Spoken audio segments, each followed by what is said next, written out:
제가 고등학생 시절 한 미술 선생님으로부터 이런 말을 들었습니다.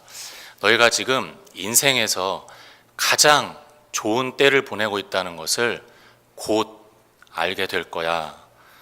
근데 그 말을 들은 지 벌써 저도 20년이 훌쩍 넘었습니다만, 아직까지도 그 말이 종종 생각이 나면서, 특별히 이제 그 말 속에서도 이 곧이란 말이 우리 인생과 관련하여서 참 가슴에 와 닿곤 합니다. 이 곧이라는 그 말 한마디 안에 우리 인생의 빠름, 그 쏜살같이 빠른 그 인생임도 다시 한번 절감하게 되고, 또 우리가 덧없는 인생이라고 하듯이 그런 인생의 무상함도 또 한번 생각해 보게 되고, 더 나아가서 결코 그리 길지 않은 것이 우리의 인생임을 다시 한번 생각해 보게 됩니다.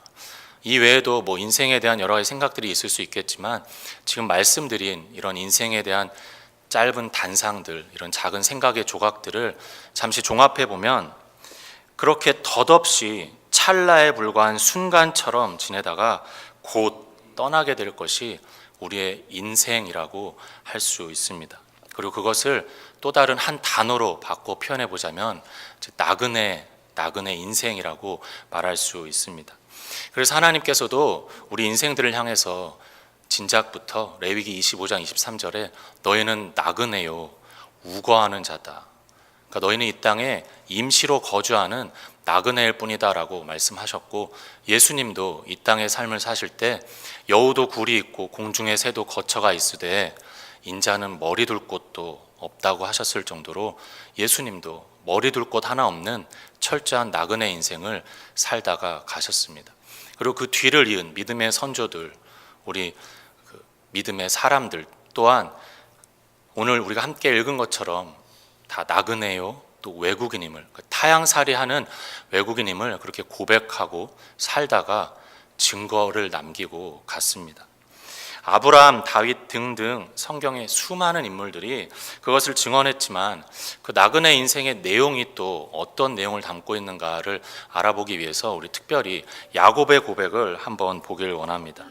창세기 47장 9절 말씀에 야곱이 바로에게 아뢰되 내 나그네 길의 세월이 130년이다. 내 나이가 얼마 못 되니 우리 조상의 나그네 길의 연조에 미치지 못하나 험악한 세월을 보내었나이다 하고, 야곱도 바로왕 앞에 섰을 때 자기의 인생을 가리켜서 내 나그네 길의 세월이다라고 고백을 하면서 역시 나그네 인생임을 고백했습니다. 그러면서 그 인생이 험악한 세월이었노라라고 부연 설명을 또 해 주었습니다. 그토록 극심히 고생스러운 세월, 그것이 바로 나그네 인생이라는 것입니다. 모세도 시편 90편 10절에 우리의 연수가 70이요 강건하면 80이라도 그 연수의 자랑은 수고와 슬픔뿐이요 라고 말을 했습니다. 모세 역시 우리 잠시 왔다 가는 인생의 자랑이 수고와 슬픔뿐이라는 것입니다. 더 나아가 이제 우리의 인생은 어떻습니까? 저와 여러분의 현실과 인생은 어떻습니까? 우리가 아까 예배를 시작할 때 부른 찬송처럼, 그 찬송가 486장의 가사처럼 이 세상에 근심된 일도 많고 곤고한 일, 죄악된 일도 많고 참 평안을 모를 때도 많고 또 쉬는 날도 없을 때가 있고 또 어떨 때는 참 죽을 일 쌓였구나, 이런 고백을 토해낼 때가 우리 인생 가운데에도 있음을 경험하지 않습니까? 아마 우리 중에 그 누구도 지나간 나의 인생은 오직 웃음과 행복뿐이었노라 라고 그렇게 말하실 수 있는 분은 최소한 이 자리에 단 한 분도 없으실 것입니다. 우리의 인생은 그렇게 곤고와 근심, 수고와 슬픔뿐인 고생스러운 인생일진데, 그렇다면 도대체 왜 이런 쓰디쓴 잔 같은 고생의 인생을 하나님 우리에게 허락하셨는가? 전능하신 하나님이시기에 이미 창세전에 분명하게 택하신 당신의 백성들을 그냥 바로 천국으로 쑥 옮기셔도 될 터인데 왜 굳이 그 사이에 이 땅의 이 험악한 나그네 세월, 나그네 인생을 우리에게 허락하시고 통과하게 하시는가라는 것입니다. 그 답을 오늘 먼저 문맥 속에서 생각을 해보면, 이제 오늘 저희가 읽은 본문은 믿음의 장애라 불리는 그 히브리서 11장 안에서도 그 안에 아브라함의 이야기가 있고, 그 아브라함의 이야기 중간에 오늘 본문이 들어가 있습니다. 그 아브라함의 이야기가 크게 두 가지로, 두 덩어리로 나오고 있습니다. 아브라함이 부르심을 받았을 때에, 아브라함이 시험을 받았을 때에, 이 두 가지의 이야기를 아브라함의 인생으로 히브리서 11장은 말씀하고 있습니다. 아브라함이 부르심을 받았을 때에 창세기 12장입니다. 아브라함이 시험을 받을 때에 창세기 22장입니다. 그래서 12장부터 22장까지는 무려 약 40년의 기간이 흐른 그런 세월이 들어가 있습니다. 그런데 그 40년의 세월을 마치 아브라함의 인생이라고 이렇게 대표적으로 말을 하고 있습니다. 그 40년이 더 정확히 그럼 어떤 기간이었습니까?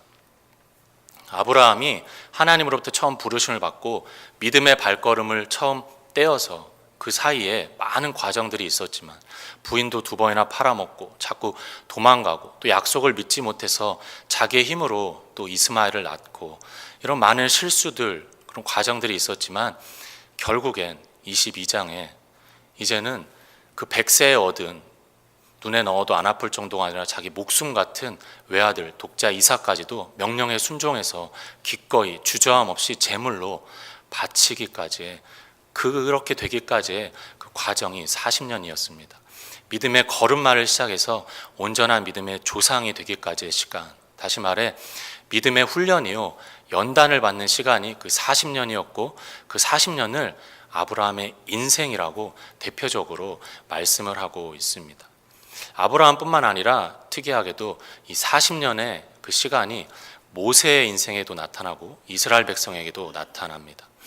모세가 그 40년은 이집트 왕자로 지냈지만 그 뒤에 미디안 광야에서 또 40년, 이제는 이집트 왕자에서 철저하게 광야의 목동이 되는 시간, 내 주먹을 믿고 그래서 사람까지 죽였던 살인자에서 이제는 그 아무 힘도 없는 메마른 지팡이만을 꼭 붙드는 지팡이 지도자가 되는 그 40년, 즉 모세가 지팡이만을 붙들었듯이 하나님만을 붙들어야 하는 자임을 철저히 배운 시간 40년이었습니다. 이스라엘 백성에게 40년은 어떤 기간이었습니까? 이제 신의 광야에 들어와서 그 40년 동안 옛 사람들이 다 죽고 새 사람들이 새롭게 일어나 가나안 땅에 들어갔습니다. 무엇을 보여주고 있습니까? 옛 사람들이 죽었듯이 우리의 구원이 실패한다는 뜻이 아니라 메시아 안에서 하나님의 역사로 우리의 옛 사람이 다 죽고 새 사람으로 살아나 가나안 땅, 천국에 들어가게 되는 것임을, 그 과정이 이스라엘 백성의 40년이었음을 보여주는 기간이었습니다. 즉 하나님이 우리에게 인생을 허락하신 이유, 이 인생이 갖는 의미는 그 아브라함, 모세, 이스라엘 백성을 통해서 각각의 40년을 살펴본 것처럼 좌충우돌할지라도 믿음이 훈련되고 정금같이 연단되는 시간이고, 또 둘째로는 우리가 하나님만을 붙들어야 하는 존재임을 철저하게 깨닫는 시간이고, 예수 믿어야 사는 자들임을 철저히 깨닫는 시간이고, 셋째로는 예수 그리스도 안에서 그리스도의 영이신 성령으로 우리의 옛사람이 죽고 새 사람으로 살아나는 그 기간이 바로 우리의 광야, 나그네 인생의 의미이며 목적이라는 것입니다. 우리가 보통 생각하는 그 세상의 세속적 가치 기준으로 뭔가 눈에 보이는 크고 대단한 업적을 이루는 것, 크고 유명한 이름을 남기는 것이 우리 인생의 이유도 근거도 목적도 아니다라는 것입니다. 우리 흙으로 지어진 인생 자체가 하나님이 주신 그 광야의 나그네 인생이라는 의미를 쏙 빼버리면, 그 의미를 제외해버리면 그냥 nothing, 아무것도 아닌 것입니다. 마침 최근에 한 장로님의 간증을 들었습니다. 말기 암에 걸리셔서 들어오는 의사들마다, 내과, 방사선과 모든 의사들마다 다 불가능, 죽음의 판정을 받으셨습니다. 그래서 이제 꼼짝없이 죽을 수밖에 없는 상황이 되셨고, 더 나아가 죽음을 이제 받아들이고 계셨다고 합니다. 근데 정말 기적적인 하나님의 은혜로 다시 살아나신 것입니다. 근데 그분이 그 이야기를 나누면서 이 이야기를 힘주어서 외치셨습니다. 내가 정말 인생에서 모든 것이 끝난 상황이 되어 보니까, 다 끝난, 철저하게 완전히 무너져 내린 죽음의 상황이 되어 보니까 그렇게 뭔가 대단해 보이던 인생 별것 아니더라, 인생 아무것도 아니더라 라는 그 고백을 힘주어 외치셨습니다. 그분이 그렇게 깨달았듯이 우리의 인생 자체가 하나님 안에서 의미를 찾지 않으면 아무것도 아닌 것에 불과한 것입니다. 그래서 이렇게 우리 인생의 광야, 나그네됨의 의미를 올바로 깨닫는 것이 성도들인데, 그렇게 올바로 자각한 성도들에게서는 자연스럽게 나오는 특징이 있습니다. 반드시 당연히 나오는 특징이 있습니다. 16절에 그들이 이제는 더 나은 본향을 사모하니 곧 하늘에 있는 것이라. 이 땅의 인생이 나그네 인생임을 깨닫고 이제 돌아간다는 것을 깨닫는 자들은 돌아갈 더 나은 본향을 바라보고 사모하게 된다는 것입니다. 근데 여기서 이 더 나은 본향이 무엇입니까? 우리 한글 표현도 더 나은으로 되어 있고 영어 성경에도 better로 되어 있던데, 그러나 그 의미에 있어서만큼은 그렇게 단순한 비교급, 그냥 조금 다른 것보다 조금 더 차원이 좋은 그런 뜻이 아니라 아예 차원이 다르다는 뜻의 더 나은 본향입니다. 그래서 더 나은 본향을 사모하니 곧 하늘에 있는 것이라 라고 설명해 주고 있습니다. 더 나은 본향은 이 땅의 것과는 차원이 다른, 그 사도 바울도 고린도후서 12장에서 이끌려갔던 그 셋째 하늘, 그 하늘 본향, 천국을 의미합니다. 이 땅과는 다르게 부패함도 쇠폐함도 없고 그 어떤 죄악도 어둠이 전혀 없는 밝고 영원한 하늘나라, 천국을 의미합니다. 그곳이 이제 우리가 장차 죽음 이후에 돌아가 영원히 거하게 될 우리의 참 나라이자 고향인 것입니다. 그래서 빌립보서 3장 20절에도 그러나 우리의 시민권은 하늘에 있는지라. 참 성도는 하늘에 시민권이 있는 자들이고 머지않아 곧 저 영원한 하늘나라, 하늘 본향, 천국에 입성하게 된다는 것입니다. 근데 과연 우리는 우리의 삶 가운데에 그것을 얼마만큼 생각하고 기억하고 사모하고 있는가라는 것입니다. 예수님께서도 천국을 설명하실 때 천국은 마치 어린아이와 같은 사람들의 것이니라 라고 설명해 주셨는데, 우리 어린아이들이 레고랜드나 디즈니랜드나 어디 좋은 데 간다 그러면 며칠 몇 밤을 잠 못 이루고 이렇게 기대하고 꿈꾸며 간절히 기다리듯이 우리도 그런 어린아이 같은 심정으로 저 천국 하늘 본향을 그렇게 기대하고 소망하며 바라보고 있는가라는 것입니다.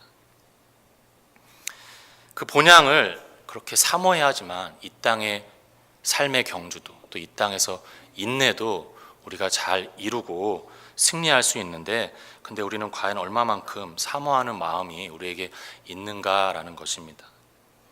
마침 재밌는 것은 이번에 준비하면서 보니까 여기서 하늘 본향을 사모한다라고 할 때 그 사모한다가 원어로 탐내다, 열망하다, 이렇게 강탈할 정도로, 탈취할 정도로 손을 내뻗다, 그리고 돈사랑에 빠지다라는 뜻이 있는 그런 단어였습니다.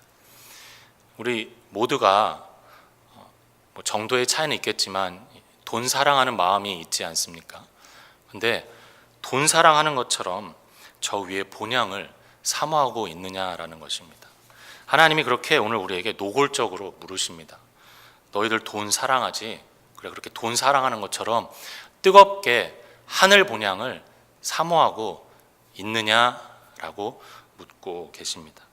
물론 돈보다 더욱 사랑해야겠지만 우리의 피부에 와닿게, 가슴에 와닿게 묻고 계십니다.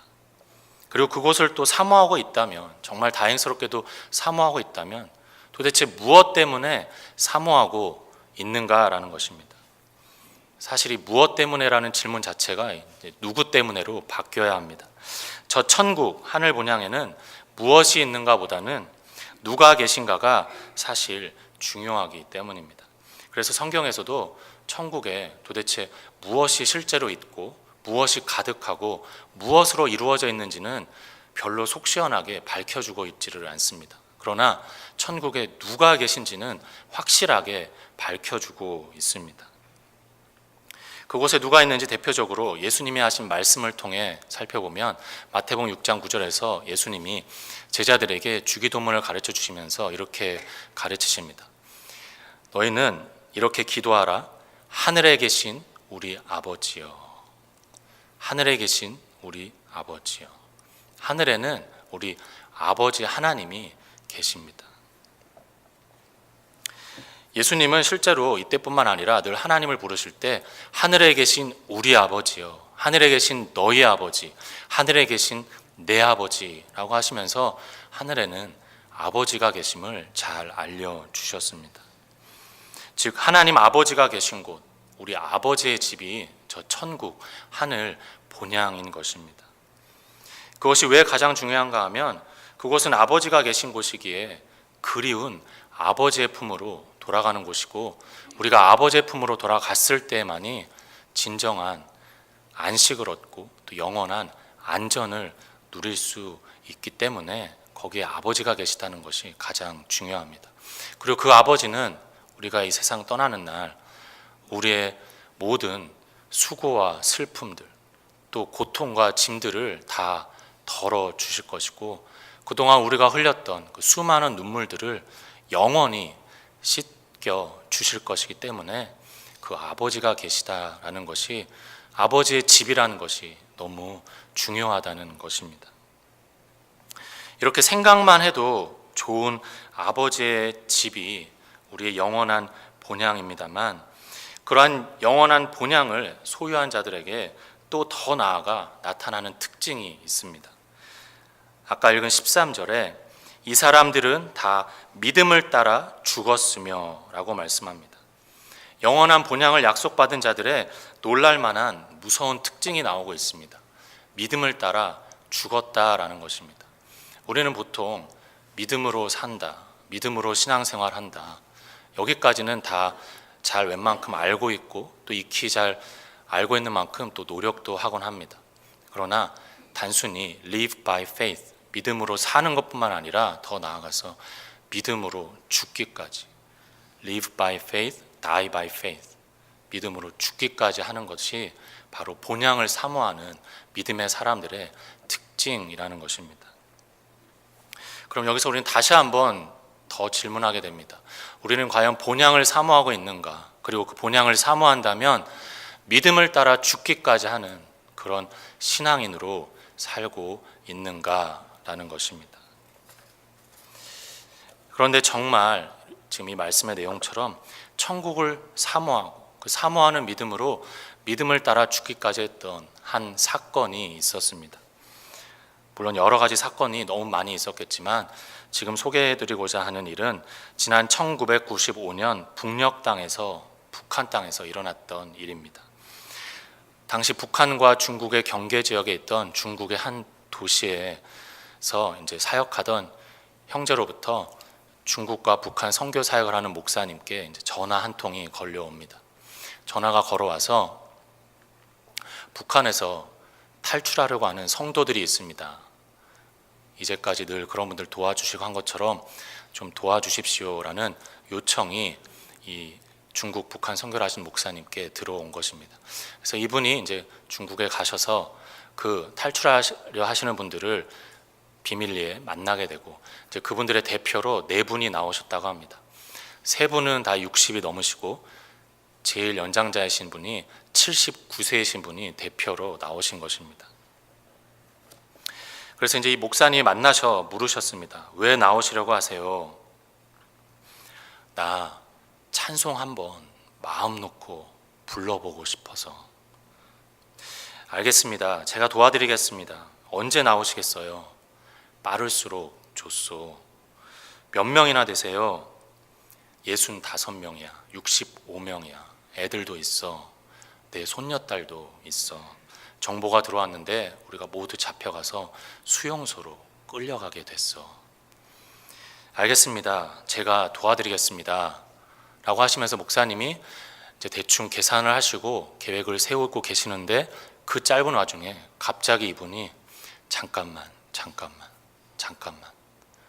내가 다시 나가서 하나님께 직접 물어보고 결정하면 안 될까?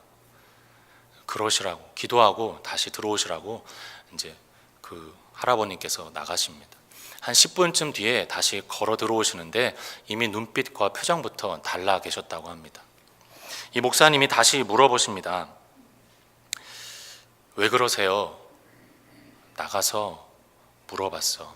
하나님한테 저 미국에서 온 목사가 우리 도와주겠다는데 따라갈까요? 그러나 하나님이 그분에게 주신 감동, 내가 능력이 없어서 너희를 북한 땅에 남겨두는 줄 아느냐? 아니 하나님, 그러면 이렇게 매 맞는 것도 하나님 뜻이에요? 물론이지. 아니 하나님, 굶는 것도 하나님 뜻이에요? 물론이지. 아니 하나님, 저희가 지금 통째로 수용소에 다 끌려가게 됐다고요. 내 손녀딸까지도요. 몰라서 묻냐? 결국 이 할아버지가 네 하나님 하시고 들어오셔서 다시 목사님께 안 가시기로 결정을 내리시고 이제 두 분은 헤어지시게 됩니다. 헤어지기 전에 인사를 하려고 이제 포옹을 하려고 했지만 이 목사님이 너무 어려워서 그냥 엎드리셔서 이제 무릎을 꿇고 인사를 드리려는데 마침 그 할아버지의 신발에 커다란 구멍이 나 있고 그 사이로 발가락이 보이셔서 거기에 입을 맞추시며 인사하는데 이제 그 뒤통수 머리 위로 그 할아버지의 눈물이 뚝뚝 떨어지셨다고 합니다.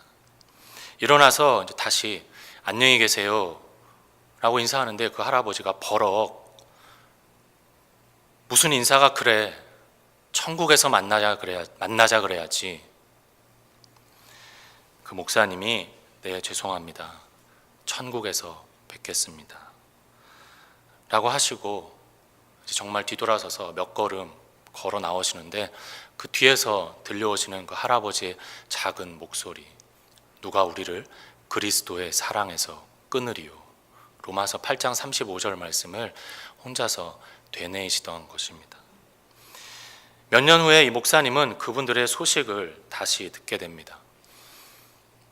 그렇게 정보가 들어왔던 대로 다 끌려가는데 먼저 끌려가는 와중에 6명의 청년이 끌려가지 않겠다고 저항하다가 매 맞아서 머리가 터져서 죽고 나머지 59명도 수용소로 끌려가서 굶고 매 맞고 병들어서 다 죽었다라는 것입니다. 그 손녀딸까지도. 찬송 한번 마음 놓고 불러보고 싶어서 우리는 찬송 한번 대충 얼렁뚱땅 부르기 일수인데 찬송 한번 마음 놓고 목 터져라 제대로 불러보고 싶어서 목숨 걸고 나오려고 하시다가 그러나 하나님의 뜻이 아님을 아시고 돌이키시고 죽음도 각오하고 그렇게 헤어지는 길에 천국에서 만나자라고 하실 정도로 천국, 저 하늘 본향을 정말로 사모했던 그분들. 그래서 결국 비참하게 그 믿음을 따라 죽기까지 한 그분들은 정말 오늘 말씀을 나눈 것처럼 이 땅의 인생이 그저 나그네 인생임을 충분히 아셨기에 찬양을 부르고자 목숨까지 걸고 탈출을 시도하고자 하셨고, 그러나 그게 하나님의 뜻이 아님을 알고 다시금 더 나은 본향이 있기에 그 더 나은 본향을 멀리서 보고 환영하며 사모하며 다시금 돌아가 그 믿음을 따라 비참하게 죽기까지 한 그런 분들이셨습니다. 우리를 너무 부끄럽게 만드는 우리와 동시대의 믿음의 산 증인들이요, 믿음의 산 역사였습니다. 그럼 이제껏 나눈 것처럼, 지금 우리가 나눈 것처럼 우리도 이제 짧게 간단하게 정리가 됩니다. 우리의 인생은 광야 40년과 같은 나그네 인생이구나. 이 인생 가운데에 다른 의미가 아니라 믿음이 훈련받고 연단되고 또 하나님만을 꼭 붙들어야 하는 존재들이 우리들이구나, 예수 믿어야 사는 자들이 우리들이구나를 배우고, 그리고 우리 성령 안에서 옛사람이 죽고 새 사람으로 태어나는 광야 나그네 인생이구나, 이걸 알고 이제는 더 나은 본향 천국을 사모하는 자들이 되고, 그래서 그 천국을 사모함으로 믿음을 따라 죽기까지 하는 사람들, 세상이 감당치 못할 믿음의 사람들이 바로 우리 성도들임을 우리가 깨닫고 배우게 된다는 것입니다. 근데 그럼 마지막으로 그 놀랍고 엄청난 하늘의 본향, 저 천국, 영원한 나라, 우리 아버지의 집. 근데 그곳을 도대체 어떻게 우리 같은 추악한 죄인들이 들어갈 수 있게 되었는가? 그곳은 거룩한 하나님이 계신 곳이기에 분명히 완전히 거룩하고 완전히 의롭고 흠이 전혀 없고 늘 밝고 어둠이 전혀 없는 곳이기에 거기에 합당한 자들만, 거기에 어울리는 완전한 의와 완전한 거룩을 갖춘 자들만 들어갈 수 있는 곳인데 어떻게 우리같이 추악하고 버러지 같은 죄인들이 거기에 들어갈 수 있도록 약속을 받았는가라는 것입니다. 이 부분을 설명드리기 위해서 일천한 저의 작은 경험을 좀 포함해서 나누도록 하겠습니다. 제 개인적으로는 이제 미국에 온 지 13년 차가 됩니다. 그 사이에 많은 설교의 말씀들을 들었는데 이제 몇 번 들었던 내용 중에 하나가 이것이었습니다. 하나님이 여러분 절대 굶기시지 않습니다. 하나님이 믿음의 사람들 절대 걸식하지 않게 하십니다. 이게 어떤 섭리인지 제가 이렇게 앉아서 듣는 자리에 있을 때 이 부분을 외치시는 목사님들께서 이렇게 나긋나긋하게 말씀하신 것도 아니고 정말 소리치시면서 외쳤습니다. 하나님이 여러분 굶기시지 않습니다. 믿음의 사람들 걸식시키지 않습니다. 그런데 저의 개인적인 경험은 정말 참 공교롭게도 그런 외침을 들을 때마다 저는 미국에 와서는 제가 자원해서 금식한 것이 아니라 상황적으로 제가 원치 않게 굶고 있을 때가 많았습니다. 제가 원치 않게 물론 길거리에서 걸식을 하는 건 물론 아니지만 여러 모양으로 걸식을 사람들에게 손을 벌리고 있었던 때들이었습니다. 그래서 여기는 지금 진리를 전해야 하는 자리이기 때문에 제가 경험하지 못한 진리, 하나님이 여러분 굶기시지 않을 것입니다. 걸식하지 않게 하실 것입니다. 제가 그 말씀은 지금은 못 드리겠고, 그러나 그럼에도 불구하고 제가 확실히 전할 수 있는 것, 하나님은 성도의 영원한 생명의 양식, 우리 육신의 양식은 혹시 모르겠지만 영원한 생명의 양식, 즉 우리가 저 하늘 본향에 반드시 꼭 영원히 변치 않고 완전히 들어갈 수 있도록 그 생명의 양식만큼은 절대로 중간에 끊기시지 않고 굶기시지 않으신다는 것입니다. 그 하늘 본향에 들어갈 수 있는 영원한 생명의 양식이 무엇입니까? 바로 하늘로서 내려온 참 생명의 떡 예수입니다. 십자가에서 찢기셔서 짐승 같고 버러지 같은 우리들에게 먹힘을 당하신 예수입니다. 그 예수는 우리에게서 절대로 거두어 가시지 않습니다. 정말 중요한 진리로 믿고 있습니다. 그래서 우리가 함께 잘 기억하기를 원합니다. 로마서 8장 30절 말씀입니다. 또 미리 정하신 그들을 또한 부르시고 부르신 그들을 또한 의롭다 하시고 의롭다 하신 그들을 또한 영화롭게 하셨느니라. 우리가 천국 본향에 들어가는 것, 다른 말로 우리의 구원이 나오고 있습니다. 미리 정하심, 예정입니다. 부르심, 그 다음에 의롭다 하심, 칭의가 나오고 영화롭게 하심, 구원의 끝단계, 영화가 나오고 있습니다. 미리 정하심, 예정, 부르심, 의롭다 하심, 영화롭게 하심 다 과거형으로 나오고 있습니다. 아니 어떻게 다 이루어지도 않은 일을 성경이 과거형으로 말하고 있습니까? 거짓말이지 않습니까? 거짓말이 아니라 예수 안에서 다 이루어졌습니다. 그래서 예수님이 십자가에서 죽으실 때 다 이루었다라고 선포하시고 돌아가셨습니다.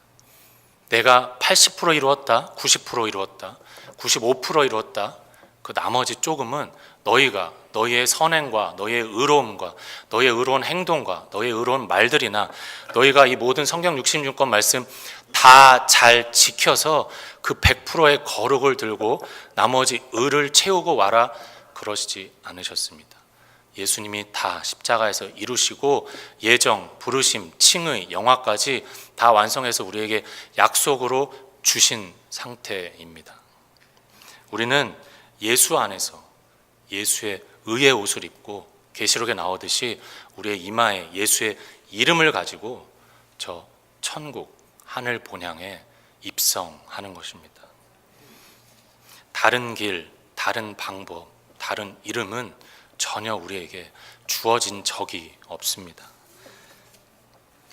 이제 시를 한 편 읽어드리고 마치겠습니다.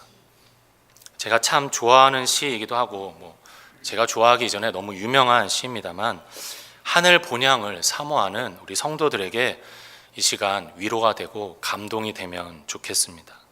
천상병 시인의 귀천이라는 시입니다. 나 하늘로 돌아가리라 새벽빛 와 닿으면 쓰러지는 이슬 더불어 손에 손을 잡고 나 하늘로 돌아가리라 노을빛 함께 단둘이서 기슭에서 놀다가 구름 손짓하면은 나 하늘로 돌아가리라 아름다운 이 세상 소풍 끝내는 날 가서 아름다웠더라고 말하리라. 우리도 나 하늘로 돌아가리라 읊으시며 노래하시면서 저 하늘 본향, 더 나은 본향, 천국을 사모하시면서 그래서 이 세상 소풍 같은 이 험악한 광야 나그네 인생 예수 안에서 믿음으로 잘 견디시고 인내하시고 승리하셔서 가서 아름다웠더라 라고 말하며 우리 이 땅의 인생을 추억할 수 있는 귀한 천국 백성들 제가 되고 여러분들이 다 되시기를 우리 주님의 이름으로 축원드립니다.